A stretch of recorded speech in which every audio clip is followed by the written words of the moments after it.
प्यारे बच्चों, हिंदी सुलभ भारतीय कक्षा 8वीं। हम चौथा अध्याय गांव और शहर का अध्ययन करेंगे। इसके उनका जीवन परिचय। 1967 लखनऊ उत्तर प्रदेश जन्म। कवि प्रदीप शुक्ल जी को हिंदी कविता के प्रति विशेष श्रद्धा है। आप कविता को एक साधना के रूप में देखते हैं। हिंदी की विविध पत्र पत्रिकाओं में आपकी रचनाएं छपती हैं। कविता का परिचय। प्रस्तुत नवगीत में कवि प्रदीप शुक्ल जी ने गांव और शहर के दर्द को दर्शाया है। यहाँ शहरों की भीड़ भाड़, भागम भाग, गांव से शहरों की तरफ पलायन, गांव का शहरीकरण आदि का बड़े मार्मिक ढंग से वर्णन किया है।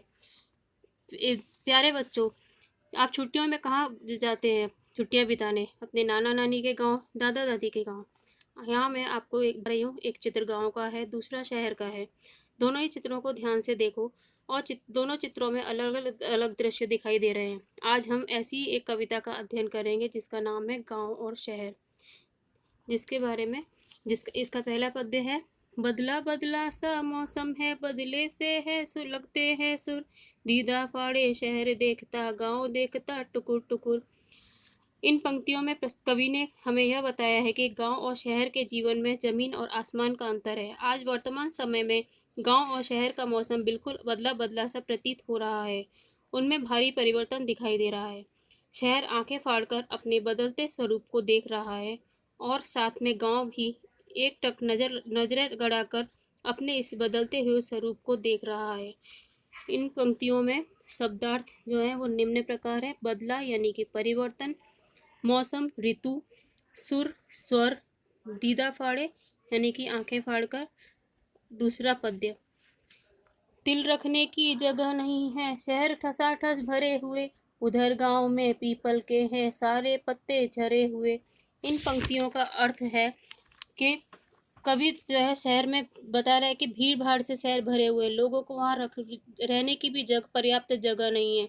शहर में जनसंख्या इतनी बढ़ गई है कि जहाँ भी जाओ भीड़ ही भीड़ दिखाई देती है। जैसे हम बाजार, अस्पताल, रेलवे स्टेशन कहीं भी जाएं, हर जगह हमें भीड़ दिखाई देती है। जबकि दूसरी तरफ गांव के लोग पैसे कमाने के लिए शहरों में आ गए हैं, इसलिए गांव में जनसंख्या कम हो गई है। शब्दों के अर्थ हैं ठसाठस का बहुत अधिक भीड़ होना, झरे हुए पत्तों का झड़ना या पत्तों का। तीसरा पद्य है। मेट्रो के खंबे के नीचे रात गुजारे परमेश्वर, दीदा फाड़े शहर देखता, गांव देखता टुकुर टुकुर। इन पंक्तियों में कवि ने कहा है कि शहर में मेट्रो के खंबे के नीचे सोकर परमेश्वर नाम का व्यक्ति, जो कि गांव से शहर में काम करने के लिए आया है, बहुत ही दयनीय स्थिति में रात गुजारता है। छात्रों, ये दृश्य हम शहरों में ही देखते हैं कि लोग फुटपाथ, रेलवे स्टेशन जैसी जगहों पर अपनी रात गुजारते हैं। एक ओर शहर अपने इस नए स्वरूप को आंखें फाड़ कर देख रहा है, दूसरी ओर गांव एक टक नजरें गड़ाकर अपने इस बदलती हुई स्थिति को देख रहा है। इसमें शब्दार्थ है। परमेश्वर एक व्यक्ति का नाम है परमेश्वर, टुकुर टुकुर टकटकी लगाकर देखना। अगला पद्य है।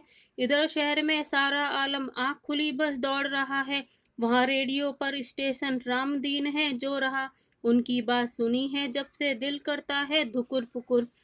इन पंक्तियों में कवि ने हमें बताया है कि शहर की तो बात ही कुछ अलग है। आंखें खुलते ही शहर के लोग भागम भाग जिंदगी में व्यस्त हो जाते हैं, अपने अपने कामों में लग जाते हैं। घर के बड़े लोग अपने ऑफिस और दफ्तरों के लिए निकलते हैं, बच्चे स्कूल और कॉलेजों के लिए चले जाते हैं। जबकि गांव में रामदीन नाम का एक व्यक्ति, एक किसान रेडियो स्टेशन को ढूंढ रहा है, जिससे कि वो रेडियो स्टेशन ढूंढकर कुछ खबरें या जानकारी या सूचना जो वो सुनना चाहता है, जानना चाहता है, उनको सुन सके। क्योंकि गांव में कहीं जाने की जल्दी नहीं होती, वे अपना काम आराम से ही करते हैं। शब्दार्थ आलम दृश्य।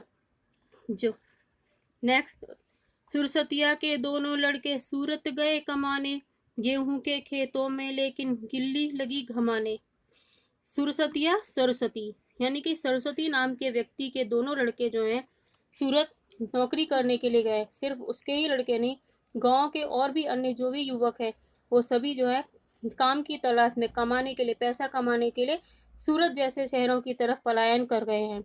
और उनके खेतों में जो है, खेतों में काम करने वाला कोई नहीं है, खेतों को जोतने बोने वाला कोई नहीं है, खेतों की देखभाल करने वाला कोई नहीं है। जिन जमीनों में सोने जैसा गेहूं उगता था आज वे खाली पड़े हैं। उन खेतों में गिलहरियां जो है ठंड के मौसम में धूप सेक रही हैं। इसके शब्दार्थ हैं।